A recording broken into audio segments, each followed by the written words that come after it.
Hey guys, before you create any pitch presentation, you need to have these 8, or it's more like 7, 8 specific slides. So that's what I want to talk about today.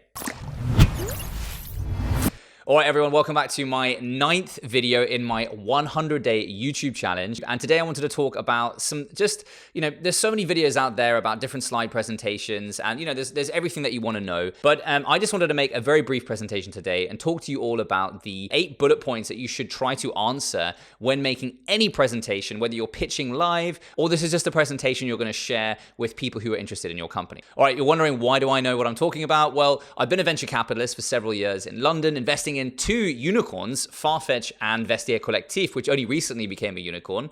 And also I run an investor accelerator in Oslo, Norway, where I taught investors, people who wanted to learn how to invest in startups, how to invest in startups. And also, of course, I've run my own company and I've also sold one. So I think I'm relatively qualified to talk about what to look for and what to include in a pitch deck. So today I'm just going to go straight to it, no fanciness, straight to the point of the 8 bullet points that you have to answer when creating a slide presentation. All right, let's get into it. Slide 1. This is one that's often forgotten or overlooked specifically because, hopefully when the world unlocks and you're pitching live again, if you're pitching at a demo day or, you're at any event and you're sort of, pitching in an order of 10 to 20 startups, right? One of the slides that stays on the longest is the opening slide. Because, you're going to walk on stage, the other startup walks off stage, there's a handover of mics and things like that. So the one slide that often stays on to the audience seeing the longest is your opening slide. It's your slide, that's your logo and your one-liner. So that first slide is really important because you want to associate your startup's branding and logo with what you do, right? So you need to be immediately understandable. So it's really important to have a sexy one-liner. I'll give an example of what I used to have. I'll link it up right now. It was LUNICORN, a mobile media brand, right? So immediately I'm associating our company color profile, our logo with what we do. So the audience immediately connects with what you do. And the reason that one's important is because those investors or those people in the room who are interested in that industry will immediately think, oh, okay, I should listen to this pitch because, the last 3 have been in fintech and I'm not interested in that, but I'm interested in media. And the LUNICORN is a mobile media brand, so I better pay attention, right? So you're just immediately kind of filtering the audience to those who should actually listen. That's number 1. Number 2, selling the problem and you won't have to sell the solution, right? You've probably heard this one before, but if you are pitching a medical technology company to an audience that aren't medical people, you should sell the problem because they probably won't understand the issue that you're trying to solve, right? So it's very important to sell the importance of the problem because I've had examples of that where people pitched presentations to me and it was a nurse talking about an incredible product, but I'm not a nurse and I don't understand how ERs, emergency rooms work. So they were just pitching to, a completely ignorant audience. It was a brilliant idea, but it was lost on all of us, right? So we didn't invest and, we lost out on a great company because the pitcher didn't know their audience. So you should always know your audience and sell the problem to them. Try to show the importance of that issue. Even if it's a complex one, try to break it down in a way that I would understand. So there's a rule of thumb I always tell founders, and I've always used myself.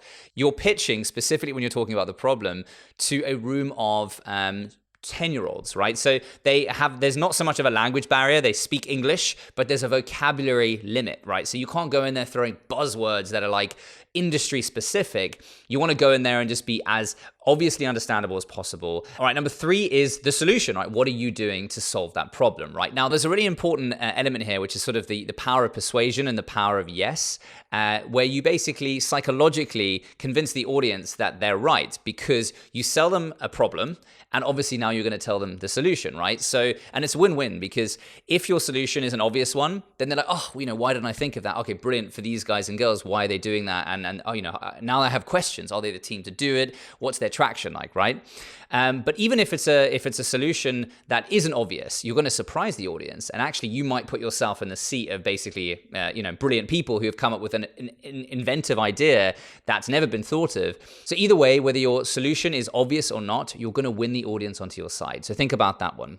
And again, same as selling the problem, sell your solution in a way that's easy to understand. Whether it's just using simple diagrams, simple graphics, Just remember, specifically when you're pitching live, that people's attentions are mostly going to be on you, and then visual stimulation. So your presentation should be a visual stimulating support of what you're saying verbally. Don't read the same thing as the presentation. Don't put too much content on the presentation, because the presentation ultimately is meant to be there as a visual aid to support what you're saying. All right, number 4, there's a problem, you've sold them on, you've convinced them that your solution is the winning solution, but what's the size of the market? So number 4 is the size of the market. Now I call this the market opportunity slide, because you want to engineer this slide to convince the audience that your market is growing. Investors invest in hot teams and hot markets, right? So an example of a hot market is fintech, or for example, blockchain. Those are hot markets and hot sectors, right? Now, the reason that you can show that they're hot is their growth rates. So there's one simple term you can include in your presentation, which everyone understands in the startup industry, but for those who haven't seen it before, it's alienating. It's CAGR. Let me know in the comments if you've heard of CAGR before. It's compound annual growth rate. What it means is basically over the next 10 years, your industry is going to grow at 25% every single year. So, year 1, it grows at 25%. Year 2, it grows at 25% on last year's 25%. So it's compoundingly growing every single 25% every single year. Now, this shows that the market has momentum. It's going in the right direction, right? So this is what you want to get people in the audience, or actually just reading this presentation, to go, wow, this industry is really growing. I should consider looking at this company and looking at this industry. Now, there's a hack to this, doing research to try and find out your numbers, because founders, you should always know your numbers. Trust me, I want to ask a few probing questions, specifically when I meet founders and I'm interested in investing, whether from a VC perspective or a personal perspective. You should always know your numbers, because if you don't know your numbers, then I'm thinking, like, have you really done your diligence, your due diligence into this industry? Do you know how fast it's growing? Who are the players? All right, so I wanted to share a hack with you to find the compound annual growth rate and the momentum figures for this slide. As I said, you might have some competitors. You should know who they are. Go on their websites. See if you can find presentations that they've given previously at different demo days and events and things like that. A lot of videos online about this. And then they will have probably done the research for you. They would have found those facts and figures. So before you go and do acres and acres and acres of research, look at your competitors and see what they've done.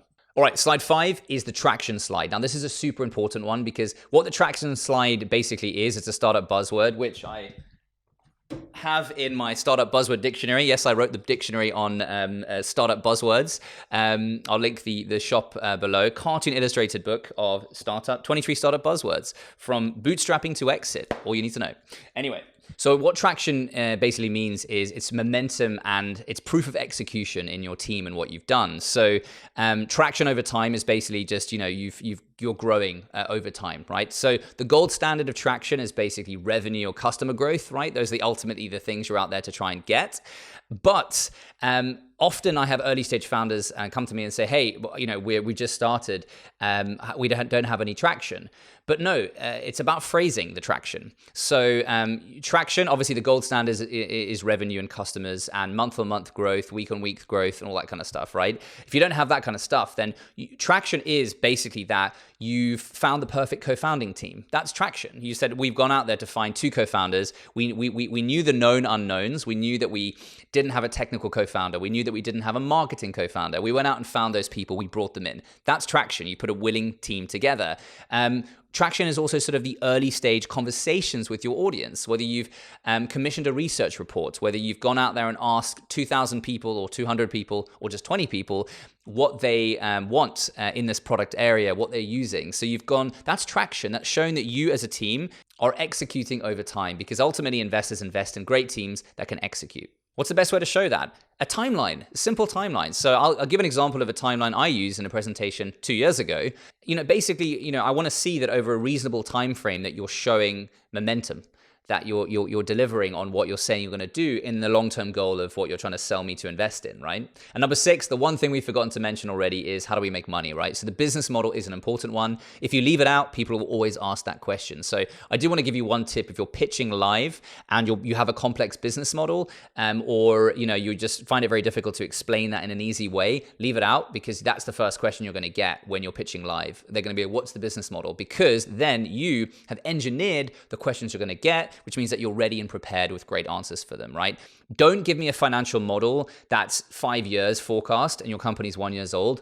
That's all just forecast, right? So just give me a realistic understanding of what industry you're in and how you can monetize on that industry. Do not give me a discounted cash flow. Do not give me a 5-year forecast that's broken down line by line, 20 lines on a single slide. When I want to see your financial models, I will ask for it, right? So just give me some highlight figures that you're being ambitious, that there is a business case here. So that's actually what you're trying to prove in a business model slide. There's a business case here that eventually, after a year, 2, 3, 4, 5, this company will turn a profit and will be a profitable business, basically.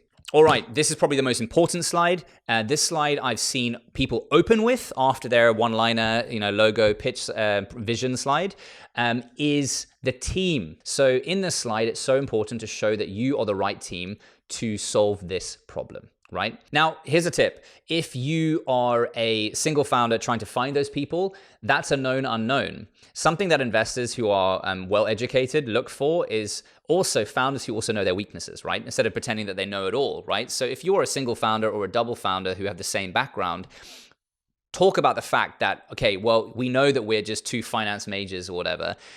So that's why we are trying to hire people in the fields that we know we have weakness in, right? One thing you can convince me of that you're a great team is that you've already found some candidates, but you obviously need to raise the money to be able to hire them, right? So you've already been active to find the people, to solve the known unknowns. Because the last question I ask myself before I make any investment, whether when I was a VC and it was $10 million or when it's now personally and it's $10,000, I ask myself this question. If anyone is going to do this, and if anyone's going to pull this off, is this the team that's going to pull it off?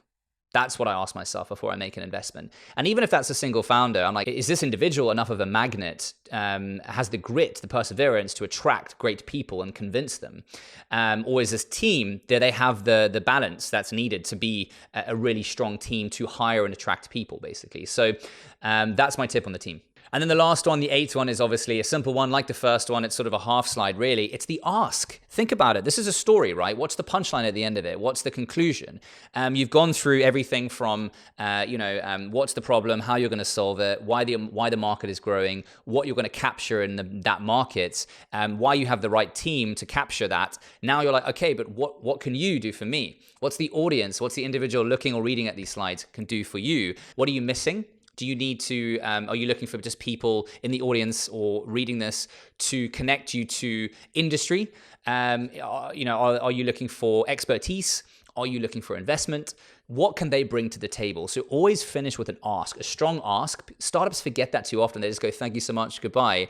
And then connect it. Thank you so much. I'm the team. Why do startup founders always pitch in the bloody company branded clothing? Because you're connecting a name to a person. So, whether you're pitching live and then afterwards you go in a mingling session, you're connecting, hey, we're the guys in the blue tops, we're the girls in the yellow tops, whatever it is, you're connecting a logo and a color to a name, to a person, so that people will come up to you afterwards. Anyway, so that's really simply my 8 bullet points you have to include when making any presentation, whether it's physical or digital presentation.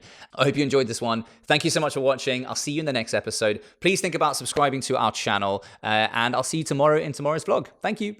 Oh, ciao.